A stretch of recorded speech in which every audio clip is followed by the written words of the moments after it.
Intra and Extra Dimensionals, Part 1. So if you guys are ready to embrace the truth, I promise you it's going to be a cosmic game changer. But my entire life has been with the paranormal, with the supernatural, and I'm going to break it down the best way I can, the best vocabulary I can give to it. Right now, part 1 is not really about my personal experience. It's just getting the cornerstone right in the foundation. Let's get the corners established. Because it is, again, it's going to be a cosmic game changer. Acceptance of this will disentangle us from the old mind traps, right, of the fossilized, materialist, scientific paradigm. It's going to deflate, right, numerous energy sapping systems that are used to keep Earth's nations embroiled in deceptive pursuits. And this doesn't give us any kind of return on the constant infusion of global energy, of the treasure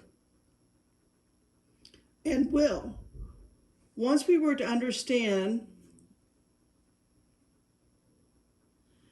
I paused. I thought somebody's knocking on my door, and they've been doing it for quite some time. Or it's a neighbor. I don't know what it is. Anyway, moving on. So once we begin to understand that those non-terrestrial beings are constantly visiting humanity, they are from outside of our plane of existence, we might no longer support a system. Extra-dimensional or intradimensionality is closely associated to the interdimensional hypothesis. That hypothesis proposes that the UFO phenomenon is caused by a materialization of visitors from alternate realities or parallel universes that coexist apart from our own. So who is the originator? If you go way back, when I say the originator of these dimensional beings, so sometimes I'll say ID or ED or just dimensionals. If you guys follow me on, what's it called, Instagram, paranormal_queen, I'm constantly talking about dragons. That's the same thing. There's these dimensional creatures.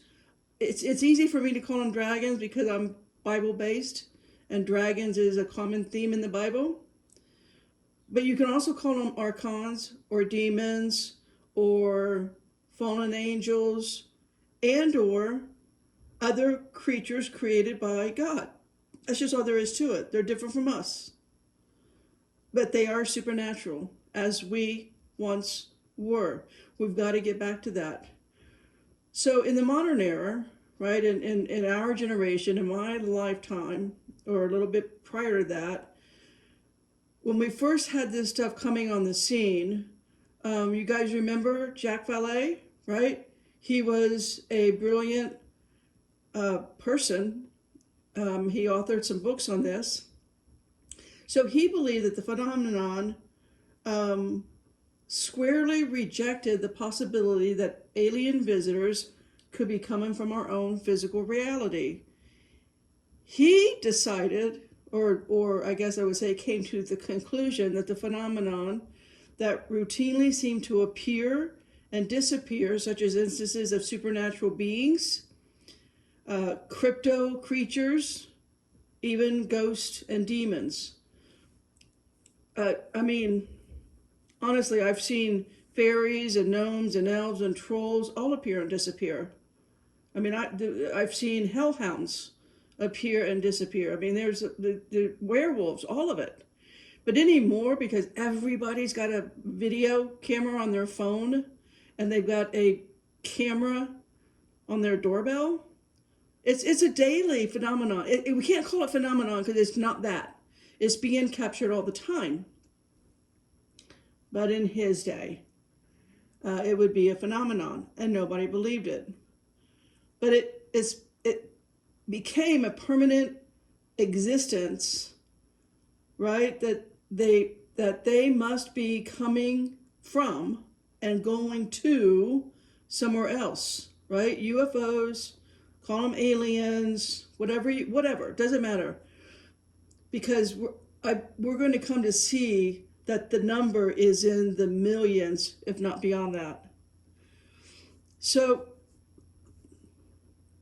what Jack Vallée was researching, he simply wrote about this, that they do not behave like physical phenomenon from our physical reality.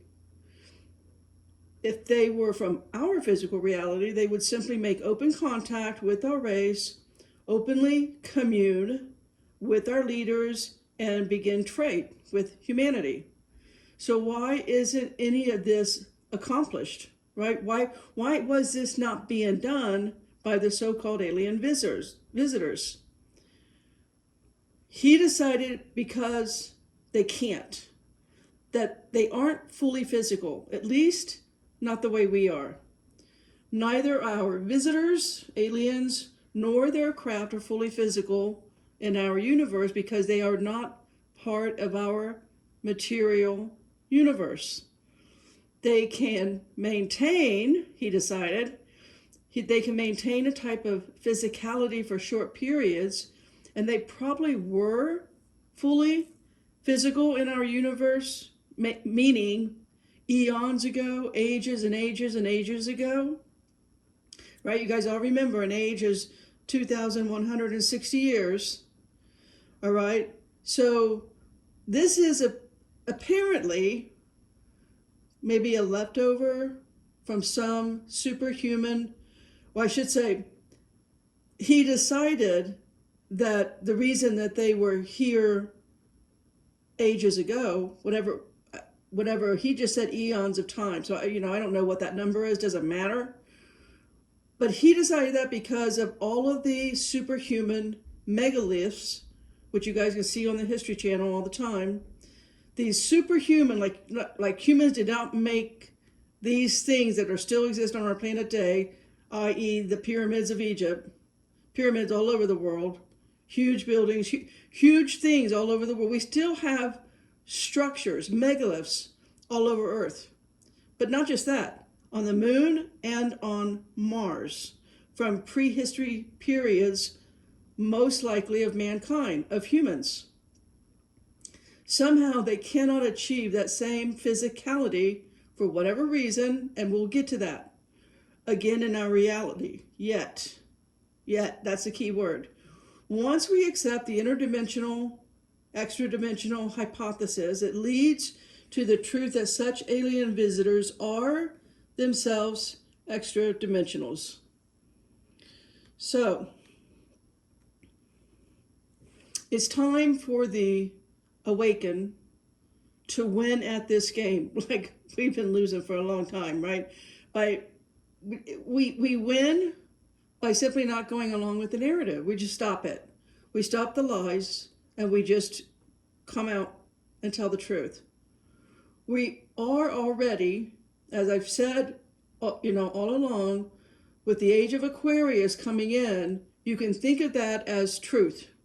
The age of Aquarius is about stepping up out of controlled narrative, fear-based, controlled enslavement, and to truth and freedom. That's period. The search, we continue to search with eyes that see and ears that hear. Dismissing the mind traps of the last few centuries, we've spent over 6 or 7 now decades looking for answers. And I'm going to show you at some point in this video, I'm going to show you a document that I found written back in 1947 about this very thing. So in 1947, they understood they had to have talked to them because it's a very detailed document that is easy enough to find online. I found it. So when you keep examining airbrushed, censored, and edited space photos, even those of us, even just a little awake, continue begging, right, I mean, you see it weekly on TV now. There's, I guess they call themselves whistleblowers or truth seekers. They're working in government positions with these entities. They call them non-human intelligence. So that's a concern, right? They're not human. Not sure if they like us or not. Some do, some don't. But there's intelligence that is higher than us. There's the concern. But anyways, we see it on TV. It's a weekly thing in Congress. And we the people are saying, disclose something, tell us something, anything. Just start the narrative, start the dialogue. Let's go. Let's get moving on this. For heaven's sakes. Like, what are the drones? You know, you see where I'm going with this. What are the orbs? So we the people, we are looking for the next level of answers. But we've been looking in all the wrong places. The search for the truth behind UFOs it's an elusive mystery. And it makes you think outside of the box, right? You got to become a rebel. You got to want to get out of indoctrination, out of your safety zone, out of your comfort level, right? You got to start thinking, right? You got to find a new way to find these answers.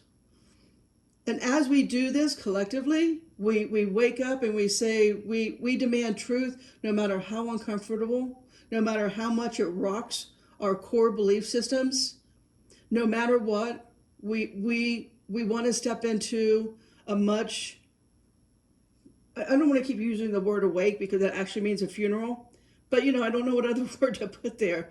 Just a broader, understanding. Maybe that's the word, broaden our horizon.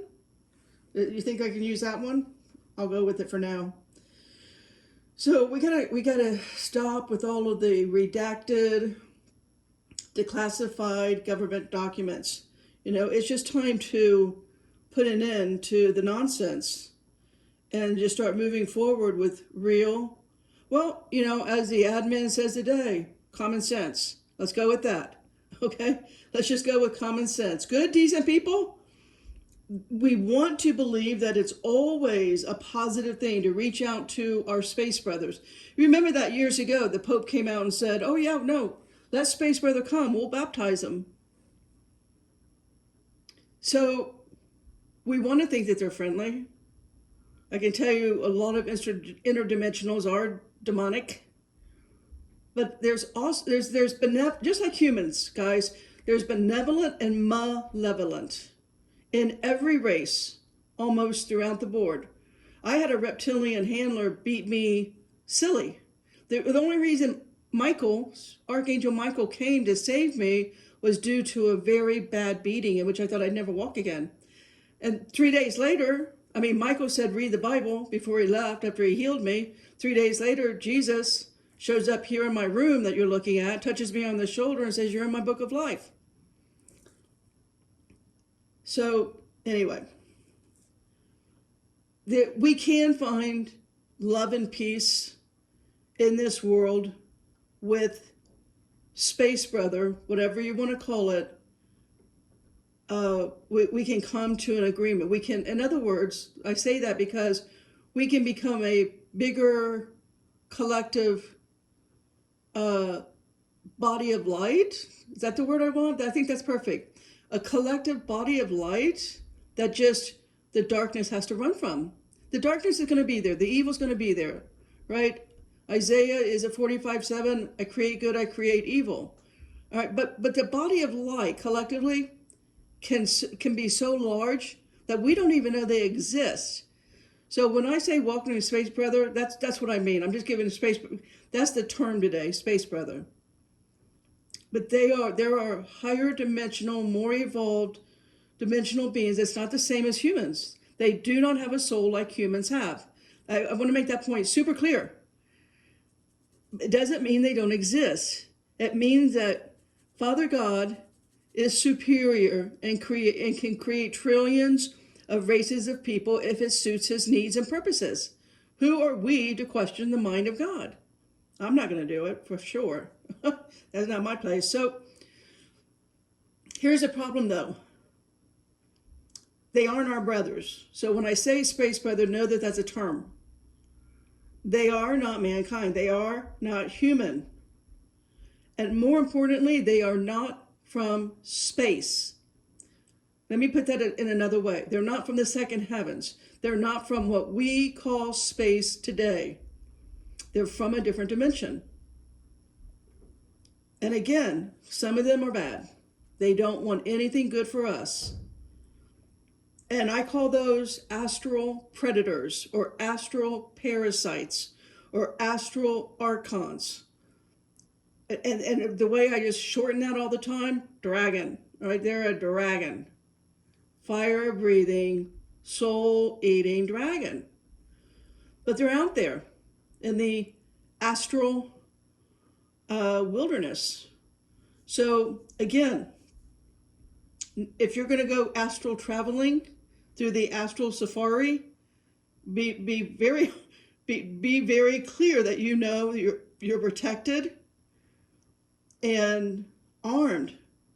It's not a place to take lightly, right? You may get a nasty surprise. If you talk to any, I've never called myself an abductee because I was a recruit. I wasn't just abducted like most people that are abducted today. They are taken on an average of 3 to 4 times, and that's kind of it. And that's to plant, to either take eggs or sperm or some type of human tissue for whatever reason. It's a DNA project, it's a DNA thing. And a lot of times the women, of course, the hybrids are planted in them, and then at 3 to 4 months of pregnancy, the hybrids are taken out. That's an abduction. That's not what I was. Yeah, I had 3 hybrid pregnancies that were taken. But I was a recruit. I worked nonstop with them. I was a weekly, what do they call that when people have frequent flyer? That's what it's called, frequent. I was a frequent flyer. It was a weekly situation with me. It was more normal than life on planet Earth. Me being in space and working with these people in their nurseries, in their different dimensions, below the ocean, in the waters, in the second heavens, that was more normal than interacting with any human I've ever interacted with on planet Earth. That to me was scary. The scary part was interacting with humans on planet Earth. I was never afraid when I was up there with any of the creatures, except again for my handler. The handler is a whole different story, but that's not what the majority out there is. The majority is not a handler. ED, interdimensional, extra-dimensionals, they present themselves to humanity in accordance to the needs of each particular case. I mean, it's literally like case by case. It's a DNA thing. That's all I can tell you. It's a solid form of a race that may be nothing more than a human interpretation of non-solid realities. Alien visitors change forms. They shapeshift.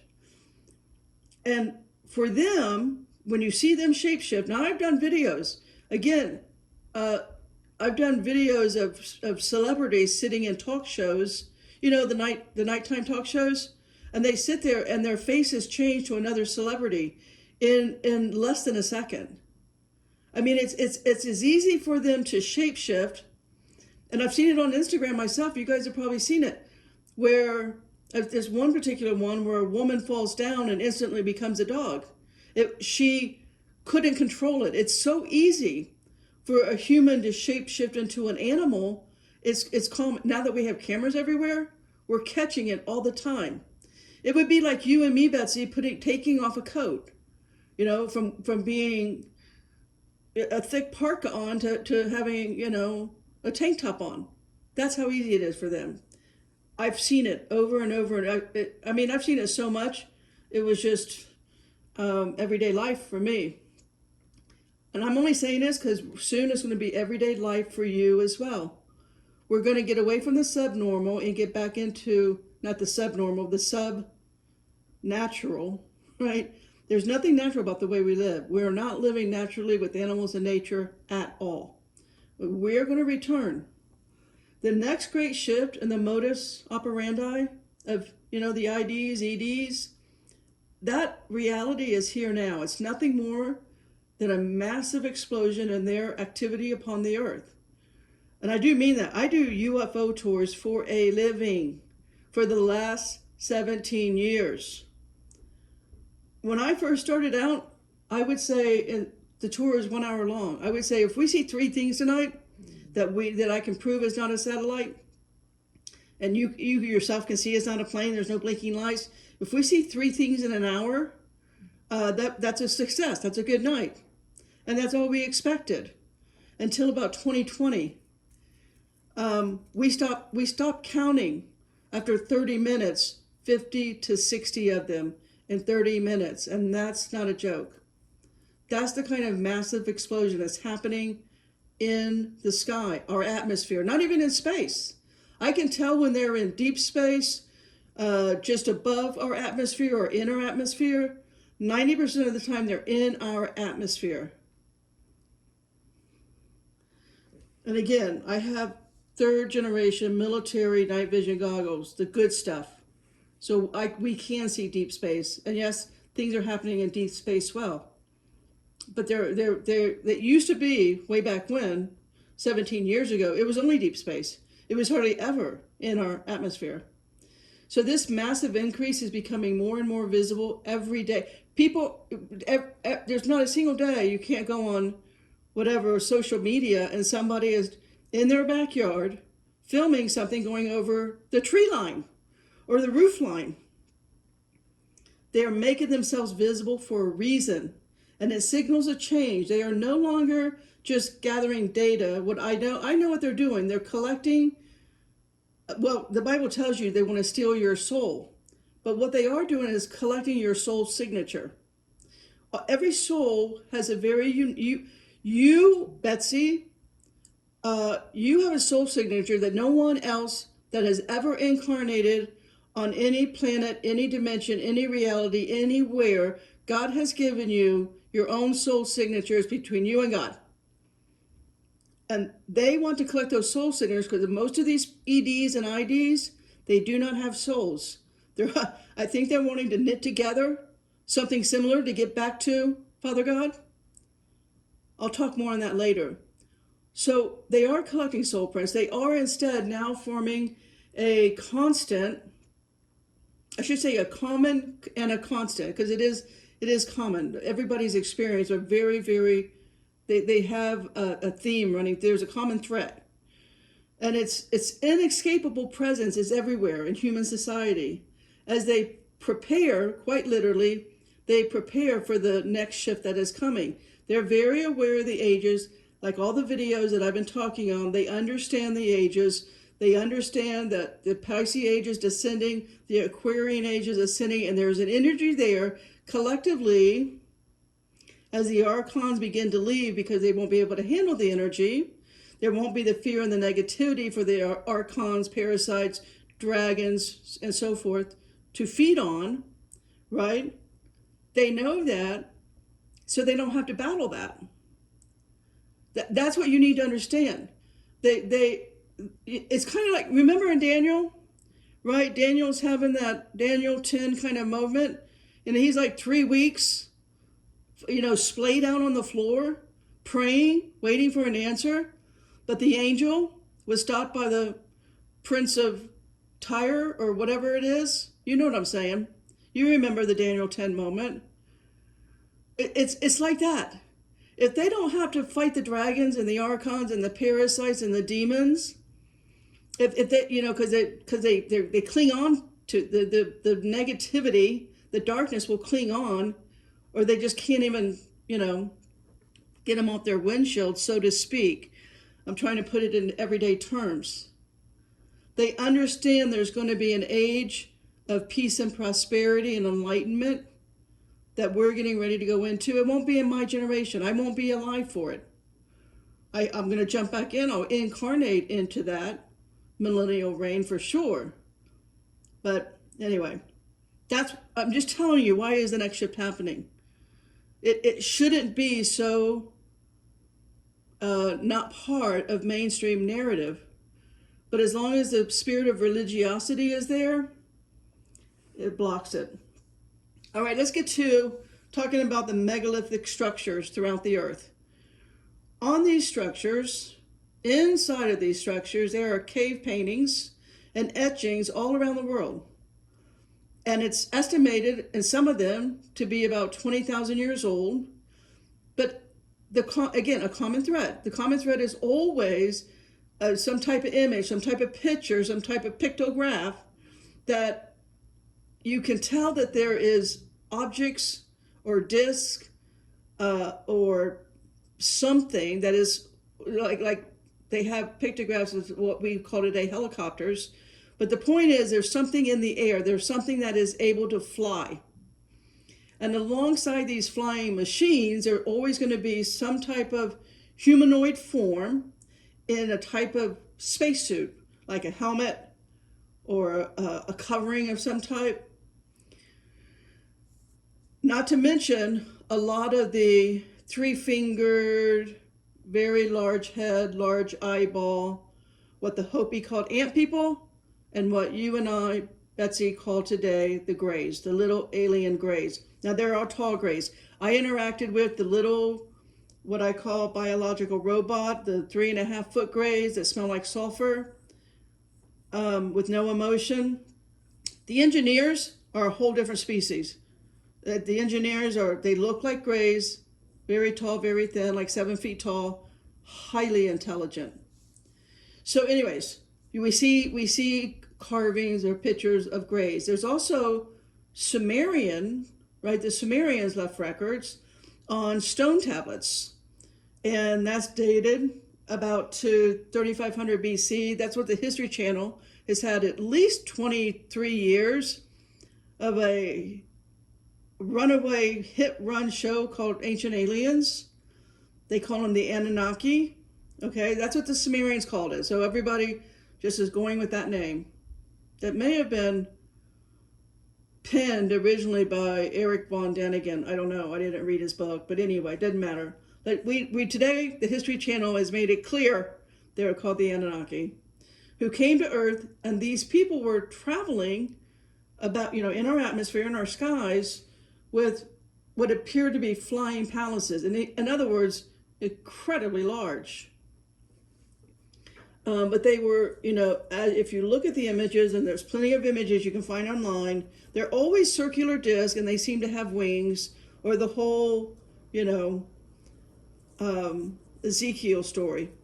Before we get to Ezekiel, let's go further back to 1480 BC. And the Egyptian pharaoh Thutmose III recorded his impressions of what he saw in the sky as circles of fire, which were sometimes like an army of them, like there was a ton of them. And they were so bright, he compared it to the sun. And again, back to Ezekiel, that timeline is 590 BC, right in the Bible. The book of Ezekiel, read chapters 1 to 10. I already did a video on this about the wheels within wheels in the sky. And when those, he called them creatures, rose from the ground, the wheels rose along with them.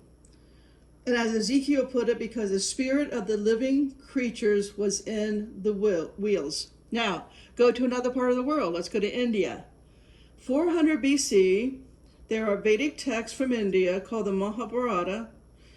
And they, in that book, the Mahabharata, they describe the Vimanas as a double-decker circular aircraft with portholes and a dome. And they describe in their writings that they fly with the speed of wind.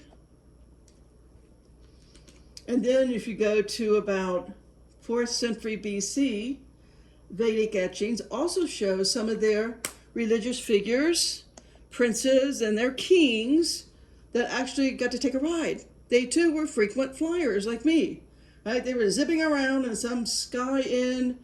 Now this time it's what today we would call, we call them rods or cigar shapes. they made it look like, or I should, the etchings, if you look at the etchings, it looks like a bullet-shaped capsule, you know, like what a bullet looks like, so it kind of comes to a point at the end. I've seen that myself. I have still shots of again, no matter, there's a dozen names, okay, I just boil it down to dragon. It's just easier that way. But anyway, I have a lot of good rod-shaped screenshots, videos. I took the video, I saw the dragon because I have the ability to see the supernatural, and then I was able to slow the video down and screenshot it. So you can go look at that. Everything's on Instagram, paranormal_queen. All right, so let's go to 329 BC. Alexander the Great, right? We all know him. He talked about shining, silvery flying shields that were spitting fire around the rims and diving towards his troops at the Jakartas River. So Alexander postponed his campaign of crossing the river because of it. During the siege of Tyre by Alexander in 332 BC, the great flying shields aided, this time helped, supported Alexander by shooting lightning flashes to destroy the protective walls of Tyre, so that Alexander's troops could enter and destroy the city. All right, so these great shining shields at first appeared to be working against Alexander's troops, but then suddenly changed course and decided to assist him, and was part of the victory, right? Creating the victory over a major city opposing him. So shortly after that assistance was given to Alexander, he then went on to conquer the entire known world and change the course of human history for all ages to come. So we can look at something like that and say to ourselves, they may have, for me, this is just me now, this is my speculation, they have looking glass technology. And they could look at what would be the end result of Alexander's victory, and moving forward, would that set a certain stage that was beneficial to them? That's just me, okay?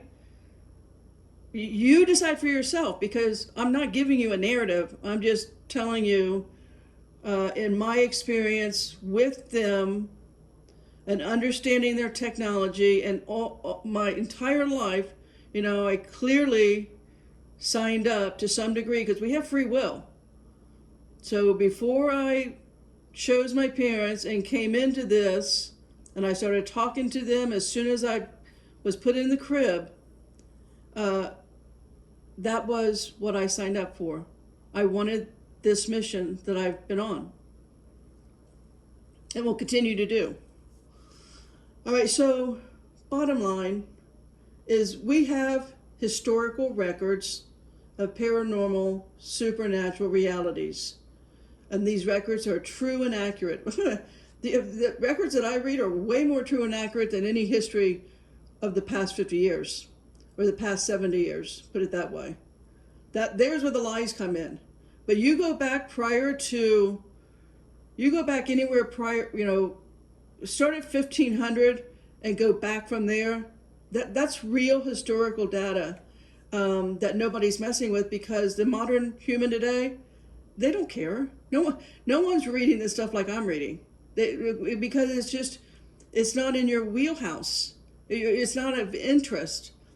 That's why I'm putting it on a video, putting it online. AI will put it in an archive somewhere, and it's going to matter to some soul one day. Again, today the adults have drinking the Kool-Aid, so there's nothing I can do about that. But anyways, I'm going to end. I'm just noticing the time here, so amen, Potter. Potter out. We'll come back with however many parts we need to do to wrap all this up. Potter, bye.